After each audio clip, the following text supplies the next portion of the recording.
বিশ্বজুড়ে ফুটবল প্রেমীদের আগ্রহের কেন্দ্রে 2026 ফিফা বিশ্বকাপ।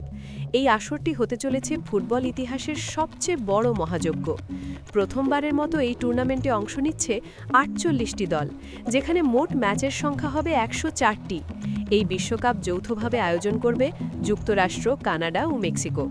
যুক্তরাষ্ট্রে হবে সবচেয়ে বেশি ম্যাচ। কানাডা ও মেক্সিকোতেও নির্ধারিত ভেন্যুতে গুরুত্বপূর্ণ ম্যাচ অনুষ্ঠিত হবে। ফাইনাল ম্যাচটি হবে যুক্তরাষ্ট্রের নিউ ইয়র্ক ও নিউ জার্সি এলাকার মেটলাইফ স্টেডিয়ামে। মোট 16টি স্টেডিয়ামে হবে বিশ্বকাপের ম্যাচ। যুক্তরাষ্ট্রের উল্লেখযোগ্য ভেন্যুর মধ্যে রয়েছে SoFi Stadium, AT&T Stadium, Mercedes Benz Stadium, Hard Rock Stadium ও লুমেন ফিল্ড। কানাডায় টরন্টো ও ভ্যাঙ্কুভার এবং মেক্সিকোতে ঐতিহ্যবাহী অ্যাজটেকা স্টেডিয়াম সহ 3টি ভেন্যুতে খেলা হবে। বিশ্বকাপের টিকিট নিয়ে ইতোমধ্যে রেকর্ড সংখ্যক আবেদন পড়েছে। ফিফা জানিয়েছে অনলাইনে ধাপে ধাপে আবেদন নেওয়া হচ্ছে এবং লটারির মাধ্যমে টিকিট বরাদ্দ দেওয়া হবে।